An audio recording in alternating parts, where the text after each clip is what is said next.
자, 여러분 안녕하십니까? 초밥쌤 김문영입니다. 오늘은 재국민 특례 입시 3특과 12특의 원서 접수하는 방식, 그래서 지금부터 어머님들이 준비하셔야 되는 부분들이 무엇인지, 원서 접수 사이트 입력 방식과 두 번째로 비교과 활동에 대한 증빙 서류의 작성 방식 등을 설명드리도록 하겠습니다. 거기에 대한 예시로서 연대하고 고대 부분을 예시로 들어서 이 설명을 마치도록 하겠습니다.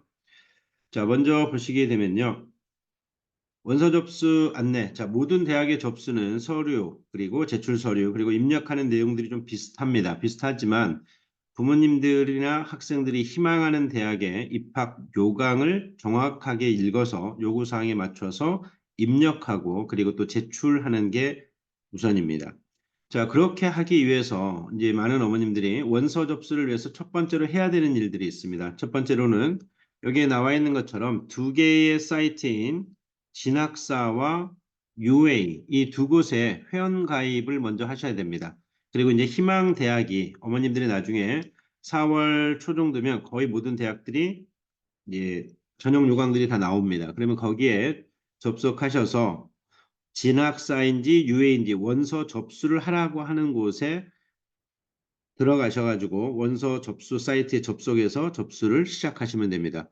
자, 여기에서는 오늘 어머님들을 위해서 연세대학교의 요강을 가지고 설명을 드리도록 할 테니까 다 똑같지 않습니다. 그래서 어머님들 착오 없으시고 여기에서는 연세대학교 전용 요강을 바탕으로 해서 설명을 드린다는 거 참고하시기 바라겠습니다.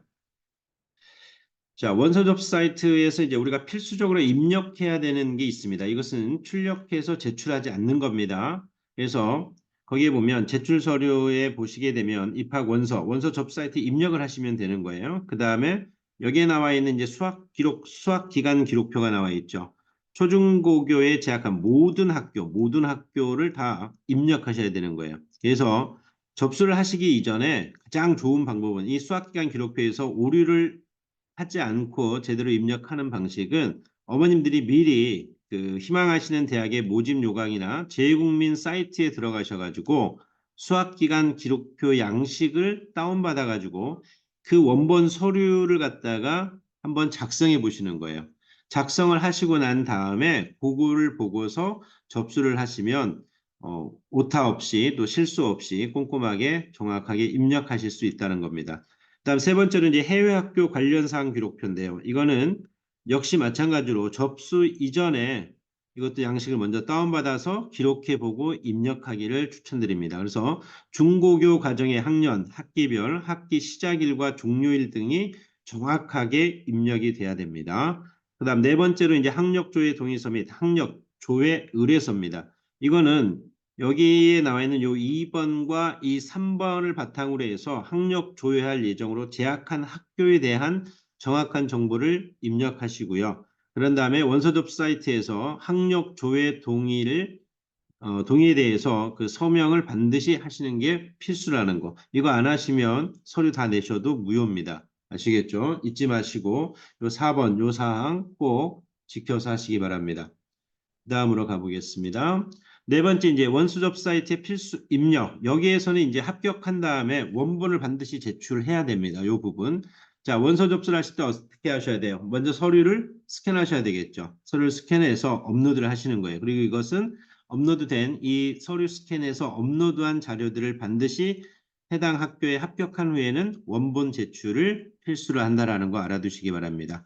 자, 거기에 제출하는 서류들 보시게 되면 초중고교 재학사실 증명. 그래서 여기에 나와 있는 것처럼 상세하게 연월일이 정확하게 기재가 돼야 되는 거고 또는 재학 일자가 기재되어 있는 성적증명서라든가 학교생활 기록부로 대체가 가능하다는 겁니다. 그 다음 초중고교 성적증명. 그래서 재학한 모든 학교 모든 학기 성적을 제출하는 거죠. IB라든가 A레벨을 한 친구들 같은 경우에는 최종 점수를 제출 시에도 고등학교 학기별 성적을 모두 반드시 제출해야 된다라는 거. IB나 A 레벨 같은 경우에는 조금 늦게 나오죠. 7월 중순 지나서 성적이 보통 나오는데 그렇다라고 그러면 IB 프리딕이라든가 A 레벨 프리딕 또는 AS 성적으로도 제출을 먼저 하시고 나중에 원본 제출하시면 되겠습니다. 그다음에 성적이 기재되어 있는 학교생활 기록부로 대체가 가능하고요. 그다음 고교 졸업 또는 예정 증명서 그래서 졸업하는 연월일을 정확하게 기재하셔야 된다라는 거. 이것도 역시 그 졸업 예정 일자가 기재되어 있는 성적 증명서라든가 학교생활 기록부로 대체가 가능하다는 것도 알아두시면 좋겠습니다. 그다음 네 번째가 이제 가족관계 증명서인데요. 여기에 보시게 되면 13자리 숫자 주민등록번호 모두 다 표시가 돼야 된다라는 거. 그다음에 올해 이제 2025학년도에 지원하시기 때문에 올해 6월 1일 이후에 발급된 것으로 제출하셔야 된다라는 거. 주민등록 등본 안 됩니다. 그다음에 부모의 이혼 시 분화 또는 모의 혼인관계 증명서에 대한 상세, 요걸 상세로 떼셔가지고 제출하셔야 되는 거고요. 지원자의 이제 기본증명서 역시 여기에도 상세로 떼시면 되겠습니다. 그다음에 지원자 입양 사실이 있을 경우에 입양관계 증명서까지 제출을 해야 된다라는 거 알아두시면 되겠습니다. 그다음 다섯 번째로 나와 있는 게 이제 재외국민등록부 등본입니다. 지원자의 이제 부모 13자리 주민등록번호 다 나와야 되겠죠? 6월 1일자입니다. 그다음에 제출이 불가능할 경우에는 해당 국가에 체류했다는 사실을 증명할 수 있는 대체 서류를 제출을 해야 됩니다. 그래서 학교마다 이건 또 다르게 사유서를 같이 써야 되는 경우도 있을 수 있습니다. 참고하시기 바랍니다. 여섯 번째, 출입국 사실 증명입니다. 출입국 사실 증명 역시 주민등록번호 13자리 나오고 6월 1일 발급본으로 제출하시는 거고요. 이후의 걸로. 여기에는 이제 중학교 입학 일자부터 해서 최근 고교 졸업 기간까지 출입국의 기록을 모두 제출된 거를 제출하시면 됩니다. 여권 사본. 그래서 여기는 출입국에 관한 사실 증명상의 여권 번호와 모두 일치해야 된다라는 것과 혹시 여권을 분실했을 경우에는 사본은 제출할 수가 없습니다. 그래서 여권 발급 기록 증명서를 제출하셔야 된다라는 거 알아두시고요. 그다음 개인정보 수집 이용의 동의서, 분화보, 입학처에 가시면 홈페이지에서 다운받아가지고 서명해서 제출하시면 되고요. 그다음에 학사 일정표, 스쿨 캘린더가 있죠. 그래서 학기의 개시일이라든가 종료일을 확인하기 위해서 제약한 외국 소재 중고교의 재학 당시 학사 일정표를 제출하시면 되겠습니다.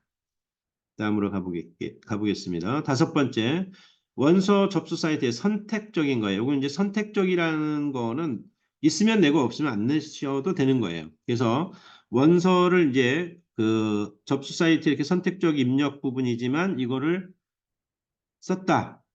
그러면 나중에 스캔하셔가지고 사이트에 업로드한 다음에 합격 후에는 반드시 원본을 제출하셔야 된다라는 거. 그래서 대학마다 요거는 그 양식이 좀 틀려요. 그래서 어머님들이 희망하시는 대학의 그 전형 요강을 보시고서 거기에서 그 양식에 맞게끔 선택해가지고 쓰시면 되겠습니다. 그중에 이제 주로 들어가는 것들이 뭐가 있냐면 활동 증빙 서류 그리고 또 나와 있는 게 표준학력 평가와 어학능력 증빙 서류. 자, 여기 같은 경우에 보면 이제 활동 증빙서를 원서 접수 사이트에서 비교과 활동 기록표를 입력하는 거죠. 그래서 요거는 이제 출력해서 제출하는 건 아니고요. 그다음에 비교과 활동 기록표 입력하는 항목에 하나에서 증빙 서류를 제출해야 돼요. 자, 이 증빙 서류 제출할 때는 비교과 활동 기록표에 입력했던 그 순번에 맞게끔 순서에 맞춰서 나중에 제출하시는 서류에는 그게 비교과 활동 기록표에 1번, 그러면 1번 이렇게 해서 써가지고 제출하시는 게 맞습니다. 그 다음에 A4 사이즈로 이제 보통 20페이지 이내로 제출하는 거고요. 표준학력평가나 어학능력 증빙 서류에 있어서는 고등학교 시절에 취득한 성적만 인정을 한다라는 거. 또 일부 대학은 뭐 졸업 후에도 본 것을 인정하는 학교들도 있습니다. 그래서 그거는 전형 요강을 확인하시고요. 그다음에 이제 코로나 바이러스로 이제 부득이하게 고교 재학 기간 이후에 성적을 제출해야 될 경우는 사유서와 함께 제출하시면 되고요. 그다음 마지막으로 나와 있는 게 이제 출신 고등학교 프로파일입니다. 그래서 학사 일정, 교육과정, 개설 과목이나 심화 과목 이수 현황, 성적 분포, 진학 현황 등이 포함된 것을 제출하시면 되고요. 이게 이제 없는 학생들이 있어요. 중고 로컬 다니는 친구들은 아마 거의 없을 겁니다. 이럴 때는 다른 학교의 양식을 종합해가지고 본인이 만들어서 제출하시면 되겠습니다. 되시겠죠? 그다음에 이제 비교과 활동 증빙서류를 가보겠습니다. 이제 요 이름이 많이 틀려요. 대학마다 전용 요강에 보게 되면 뭐 학생부 대체 서식이니 기타 활동 증빙 서류니 이렇게 해서 대학마다 이름이 좀 다른데 이건 결국 2024년에 자소서가 폐지가 됐잖아요. 그죠? 그래서 요 부분을 잘 쓰셔야 돼요. 왜? 자소서를 대체하는 거다라고 생각을 하시면 되겠습니다. 그래서 몇 개 대학들을 제가 이렇게 내용들을 써놨으니까 한번 봐드리겠습니다. 연세대 같은 경우에는 이제 성균관대학교하고 양식이 좀 비슷해요. 그래서 고대는 좀 많이 다르고요. 그래서 제일 뒷편에 제가 제일 뒷장에 고대 거를 또 하나를 예를 들어놨으니까 그걸로 또 설명을 드리도록 하겠습니다. 서강대는 활동 내용이 300자씩 10개 항목에 대해서 한 활동에 대해 300자. 그럼 거의 3,000자죠. 그러니까 예전에 자소서가 뭐 1,000자, 1,500자, 2,000자, 뭐 2,500자, 3,000자 이렇게 되면 거의 이 정도면 자소서 수준이다라고 보시면 돼요. 그래서 이 비교과 활동 증빙 서류를 꼭 잘 쓰셔야 된다라는 거. 항목에 맞게끔. 그다음에 한양대는 15개 항목에 이제 30자 이내로 쓰는 거고요. 국제학부 같은 경우에는 영어로는 90자 이내로 쓰게 되어 있습니다. 중앙대는 10개 항목으로서 비고란에 50자 이내로 서류의 가치라든가 이 서류가 갖고 있는 의미 이런 부분들을 50자 이내로 서술할 수 있다라는 거 참고하시고요. 그다음에 이화여대가 이제 유일하게 글자 수가 제한이 없습니다. 글자 수 제한이 없이 이제 쓰게 되는데 이런 거 같은 경우는 이제 서류명을 그 한 칸을 위에는 이제 서류명을 쓰고 그 한 칸 내에 그러니까 이런 거죠. 이런 한 칸에 쓰시게 되면 서류명을 여기다 이렇게 쓰시고 거기에 대한 부연 설명하는 것들을 간략하게 이렇게 이 서류가 갖고 있는 가치라든가 의미가 무엇인지를 여기에다 이렇게 쓰시면 되겠습니다. 그 다음에 구분에는 수상이 아닌 표준 학력이나 공인 성적 등등을 쓰고 비고를 활용해서 쓰는 게 맞겠습니다. 한국 외대 같은 경우에는 활동 증빙 서류 제목에 20자 이내로 쓰고 주요 내용은 12개 항목에 100자, 이것도 1200자 정도니까 외대 같은 경우는 이것도 역시 자소서 수준이다 이렇게 보시면 되겠죠. 그 다음으로 가볼게요. 자, 이제 연세대학교를 기준으로 해서 예시를 들어드리는 거예요. 표준화 학력 평가 자료 및 어학 능력 증빙 서류. 자, 이런 형태들이 이제 대부분 학교들이 거의 비슷합니다. 어떤 학교는 딱 요것만 이렇게 나와 있는 경우도 있고요. 비고란을 주는 학교들도 있고요. 그래서 그거는 각 대학마다 다르고 하기 때문에 여러분들이 착오 없이 활용을 하실 때 꼭 잘 보시고 그 학교에서 요구하는 항목에 맞춰서 쓰셔야 됩니다. 예를 들어서 이제 서류명을 이렇게 쓰면 AP를 자기가 이제 했으면 AP에 대한 아이디나 비번을 쓰시고 거기서 성적을 맞은 점수가 있으면 이렇게 기재를 좀 하시면 좋을 것 같습니다. SAT도 역시 마찬가지고요. TOEFL, IBT 또는 IELTS나 TOEIC 뭐 이런 부분들 했으면 이렇게 해서 아이디 비번 쓰시고 점수 쓰시면 됩니다. 그다음에 각 해당 지역에 있는 뭐 중국어라든가 일본어, 독일어, 러시아어, 베트남 이런 각 해당 국가의 언어도 자기가 공부를 했으면 시험을 봐서 점수가 있다 그러면 이렇게 해서 기록을 하시면 될 것 같고요. 비고에는 이제 서류와 관련된 서류에 이 서류가 갖고 있는 가치, 의미를 20자 이내로 쓰시면 된다라는 겁니다. 일단 비교과 활동에 엑스트라 커리큘러 액티비티라고 되어 있는데 고교 3년간의 교내에 참여한 탐구 활동, 자율 활동, 자치 활동, 진로 활동, 진로 탐색 뭐 거의 이름들이 비슷합니다. 그래서 여기에서는 이제 쓸 때 얘네들을 쓰는 때 대학의 지침 요구 사항에 맞게 정확하게 기재하시고 목록 표현은 활동 내용에 대한 객관적 사실에 대한 서술만 해야 되는 거예요. 객관적 사실에 대한 거. 여기에 막 자기가 느꼈던 또는 자기의 어떤 개인적인 생각, 감상 이런 것들이나 이런 것들을 서술하거나 설명하는 거는 안 된다라는 거죠. 그래서 대학에 다 요강에 써 있습니다. 그러니까 그 부분 꼭 참고하시고 자기 주장, 의견, 감상 이런 거 절대 쓰지 않기를 바랍니다. 네 번째로 이제 학교 활동의 우수성과 진로 관련 적합성을 객관적 사실에 기초해가지고 강조하는 게 중요하다라는 거. 그래서 이제 활동 분야에 보면 뭐 자율자치 활동이라든가 탐구나 진로 활동 어떤 데는 이렇게 네모로 다 돼가지고 표시를 하게 되어 있습니다. 이제 제가 구분을 이렇게 일단 제 임의적으로 해놨으니까 참고하시면 될 것 같아요. 그래서 이런 활동명이라든가 이 활동 내용에서 어떤 것들을 했는지 각각의 것에 대해서 50자 이내로 연대에는 서술하게 되어 있습니다. 봉사활동, 볼런티어 워크라든가 커뮤니티 서비스에 관한 거죠. 비교과 활동과 봉사활동 중복 기재가 가능하다는 거 알아두시면 될 것 같고요. 이렇게 쓰시면 돼요. 영어로만 딱 써놓으시면 절대 안 됩니다.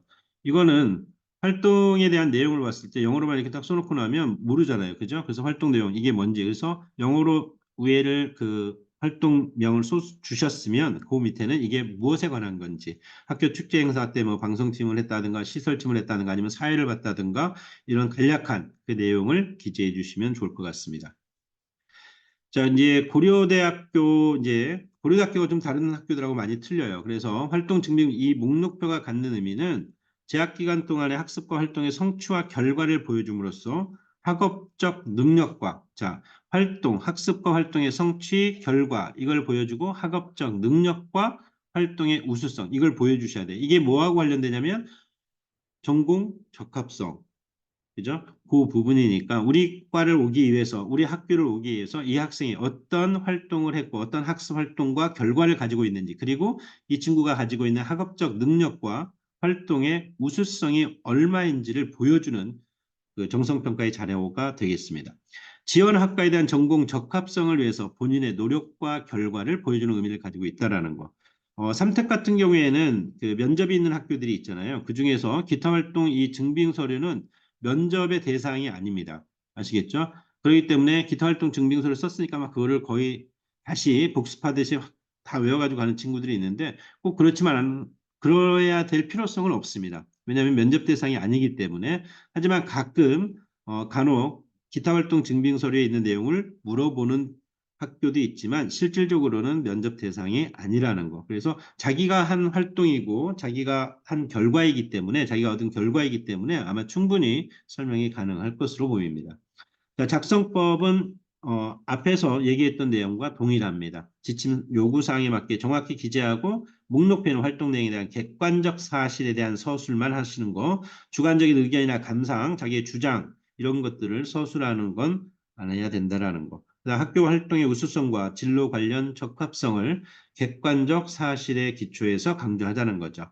자, 고려대학교에서 보여주고 있는 내용은 이런 겁니다. 이그젠플로 나와 있는데 구분, 서류명, 발급일자, 발급기관, 총 매수 이렇게 돼 있죠. 그래서 교내 수상했다 그러면 뭐 아카데미 프레스 어워드 이 부분이 잉글리시다 그러면 매 학기 말 과목에서 내가 1등 상이다. 이게 주어지는 1등상 뭐 이런 식으로 1등상입니다. 이런 거 필요 없습니다. 그냥 1등상, 뭐뭐 했음, 뭐뭐 함 이렇게 간단 명료하게 끝내시는 게 좋겠습니다. 교내 활동에 대한 건 이제 뭐 편집부에 있었다. 그러면 여기서 활동이 뭐냐? 학교의 이어북을 내가 제작하는데 참여함 뭐 이런 식으로 쓰시면 되겠죠. 리더십 같은 경우에는 이제 스튜던트 어소시에이션에 내가 프레지던트 그럼 학생회장을 역임 뭐 중3 때 했다 아니 고1 때 했다든가 고2 때 했다든가 고3 때 했다든가 아니면 전교 학생회장이라든가 뭐 이런 식으로 언급을 하시면 좋을 것 같습니다. 공인 성적 같은 경우에는 뭐 토플이나 아이디 또 비번 토플의 아이디나 비번을 쓰시거나 아니면 SAT 뭐 이런 부분들을 쓰시면 되겠죠. SAT 같은 경우 학력 인증에 쓰시면 되고요. 공인 성적은 이렇게. 네, 봉사, 자기가 하는 활동, 해외 대학의 합격증 이런 부분들이 있으면 되겠죠. 이게 그 해외 대학의 합격증이 있다고 좋은 건 아니지만 그걸 뭐 가산점을 주거나 그러진 않습니다. 하지만 이제 이 부분이 이 학생의 학업 능력, 그죠? 성취, 결과 이런 부분을 보여줄 수 있기 때문에 매수가 된다면 여기에 하나 정도 추가해서 넣으셔도 좋을 것 같습니다. 자, 여기까지가 제가 준비한 것이고요. 여러분들 간단 명료하게 설명드린다고 매번 저는 이와 같이 많은 부모님들이 필요로 하는 부분에 간단 명료하게 안내를 하도록 하겠습니다. 자, 설명이 괜찮았으면 좋아요, 구독 눌러주시고요. 감사합니다. 오늘 여기까지 하겠습니다. 고맙습니다.